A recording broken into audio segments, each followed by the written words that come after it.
जहां तक आप हमारी मदद कर सकते थे उसी लेवल तक मदद की। देखिए, ये चुनाव इंडिया गठबंधन और कांग्रेस पार्टी सिर्फ एक राजनीतिक दल के खिलाफ नहीं लड़ी थी।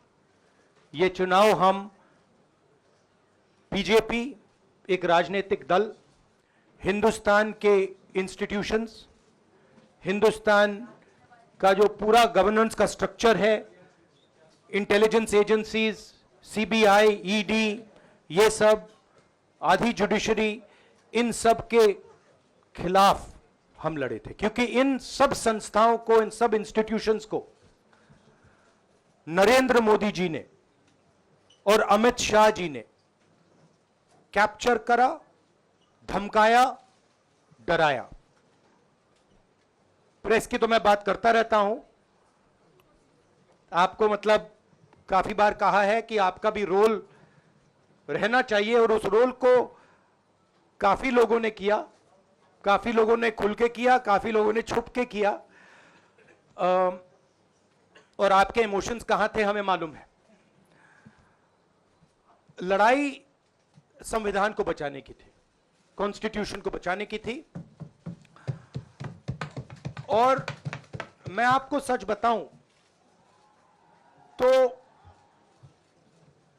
मेरे माइंड में था पहले से, जब इन्होंने हमारा बैंक अकाउंट कैंसिल किया, जब चीफ मिनिस्टर्स को जेल में डाला, पार्टियां तोड़ी, मेरे माइंड में था कि हिंदुस्तान की जनता अपने संविधान के लिए एक साथ खड़ी होकर लड़ जाएगी, और यह सच साबित हुआ।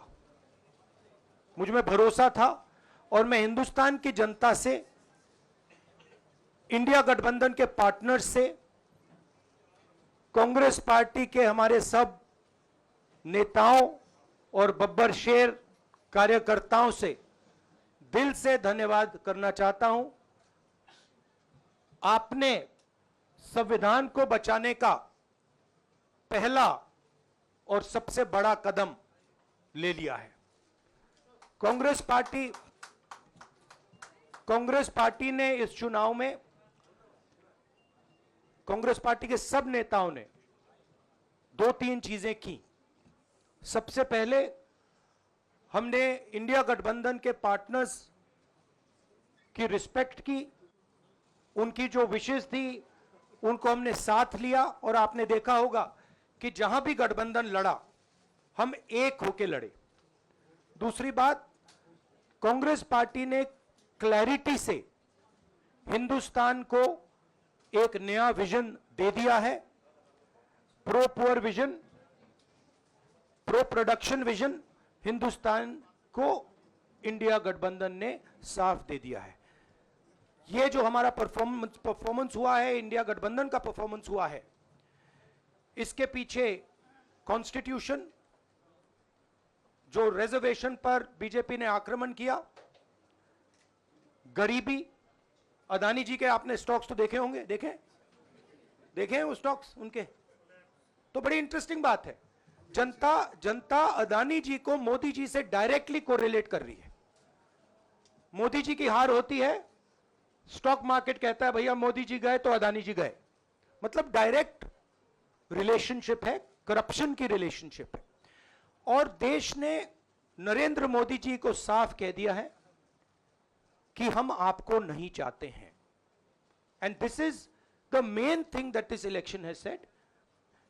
The country has unanimously and clearly stated, we do not want Mr. Narendra Modi and Mr. Amit Shah to be involved in the running of this country. We do not like the way they have run this country. We do not appreciate the way they have attacked the constitution.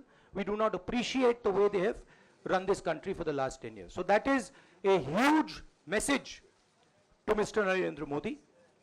I'd like to thank everybody who has participated in this election. I am extremely proud of the people of India. I'm extremely proud of the people who have resisted this onslaught on the constitution. और अंत में मैं आपको कह दूं कि इसको बचाने का काम हिंदुस्तान के सबसे गरीब लोगों ने किया है। सबसे गरीब लोगों ने किया है, मजदूरों ने किया है, किसानों ने किया है, दलितों ने किया है, आदिवासियों ने किया है, पिछड़ों ने किया है। इन लोगों ने इस कॉन्स्टिट्यूशन को बचाया है। इस कॉन्स्टिट्यूशन, ये कॉन्स्टिट्यूशन देश की आवाज है। बहुत सारे लोग ने इसको नहीं बचाया, चुप रह गए थे, मगर हिंदुस्तान के सबसे गरीब लोग, सबसे कमजोर लोग खड़े हो गए और उन्होंने इस कॉन्स्टिट्यूशन को बचाया। मैं उनका धन्यवाद करना चाहता हूं, उनसे कहना चाहता हूं कि कांग्रेस पार्टी आपके साथ खड़ी है। जो हमने आपको वायदे किए थे, हम वो वायदे आपके लिए पूरे करेंगे। जाति जनगणना, महालक्ष्मी, ये हमारे वायदे हैं। धन्यवाद।